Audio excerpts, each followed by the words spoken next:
California's Bobcat wildfire spreading so fast it's now threatening cell phone, radio, and TV towers. If those burn, it could cause a blackout that would leave roughly half the state in the dark. That fire also burning dangerously close to a 100-year-old observatory.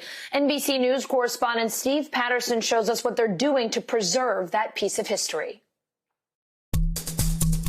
Allison, perhaps the best representation of the fires that continue to burn across California and now several western states is the fight that firefighters are engaged in right here in L.A. County. This is the Bobcat Fire. The active fire zone is really this side of a mountain, the smoke just wafting everywhere. If this was a clear day, Allison, you'd actually be able to see Pasadena. It would be right down in that valley, and that's where the Rose Bowl would be visible, actually. But because there's so much smoke just clouding this area, you can barely get a handle on where you're oriented. That's the challenge that firefighters are facing along with the steep terrain. They're battling this fire that keeps surging as they try to get more protection on it. At one point, they had about 6% containment on the fire. Now, that's cut in half. It's now 3% as the fire has exploded starting last week below 10,000 acres and now to 44,000. What they're trying to do right now is be engaged in almost a last stand to save an observatory, the Mount Wilson Observatory,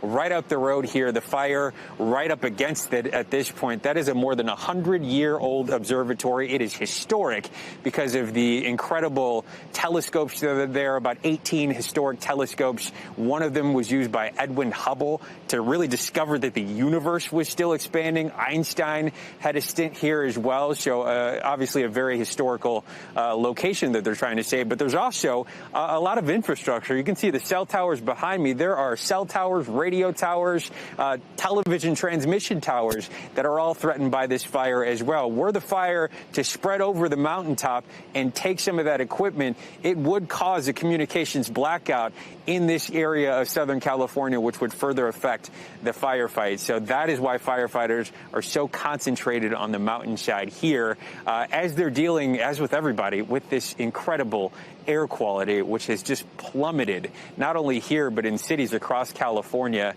It's so bad in this area that one testing location had to shut down. Scientists even say that the smoke is starting to travel over to Europe. That is how much smoke there is in the air just from these fires. Firefighters say that, obviously we're not even in peak season of fighting these fires. And as this continues, they don't really see an end in sight on this fire and in several of the other ones that are still burning. So still so much more to do when you think about the fact that with the new winds that when the season does come in full effect, what are they going to do to battle against that? It's all driven, as we've been saying, by this incredible climate change that we're now experiencing firsthand. Allison, back to you.